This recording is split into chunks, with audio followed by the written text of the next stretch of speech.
একের পর এক বোমা বর্ষণে কাঁপছে গাজা উপত্যকা, ধুলায় মিশে যাচ্ছে ফিলিস্তিনিদের আশ্রয়স্থল গাজা সিটি।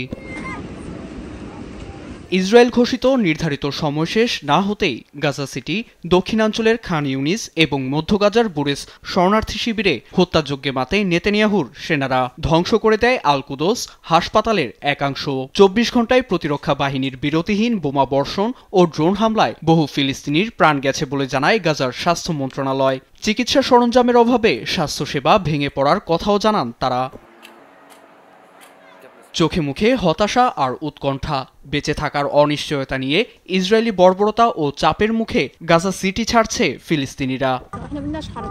আমরা যুদ্ধ চাই না, যুদ্ধ বন্ধ করো। যুদ্ধ শুরুর পর থেকে আতঙ্কে এক জায়গা ছেড়ে অন্য জায়গায় পালাচ্ছি। বোমা বিস্ফোরণের শব্দে আমার মেয়ের হৃদরোগ দেখা দিয়েছে, তার মাথায়ও আঘাত লেগেছে। কি করব কিছুই জানা নেই।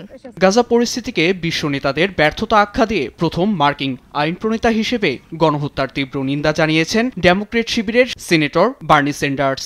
এছাড়া উপত্যকায় গণহত্যা বন্ধ করে ফিলিস্তিনিদের নিরাপত্তা নিশ্চিত করতে দ্বিরাষ্ট্রনীতি বাস্তবায়নকে অগ্রাধিকার দেওয়ার কথা জানিয়েছেন জাতিসংঘের সাধারণ পরিষদের সভাপতি অ্যানালেনা বেয়ারবক। দ্বিরাষ্ট্রনীতি বাস্তবায়নের জন্য উচ্চস্তরের আন্তর্জাতিক সম্মেলন হবে। অবিরাম যুদ্ধ অব্যাহত দখলদারিত্বের মধ্য দিয়ে স্থায়ী সমাধানে পৌঁছানো সম্ভব নয়। তাই ইসরায়েলি এবং ফিলিস্তিনি উভয় স্থায়ী শান্তি, নিরাপত্তা এবং মর্যাদার সঙ্গে বসবাস করতে পারে তা নিশ্চিত করার একমাত্র উপায় হল দ্বিরাষ্ট্রনীতি বাস্তবায়ন। মানবিক সংকট উত্তরণে ফিলিস্তিনকে চলতি সপ্তাহেই রাষ্ট্র হিসেবে স্বীকৃতি দেওয়ার ঘোষণা দিয়েছে ব্রিটেন। নীরব দাস, নিউজ ডেস্ক, দেশ টিভি।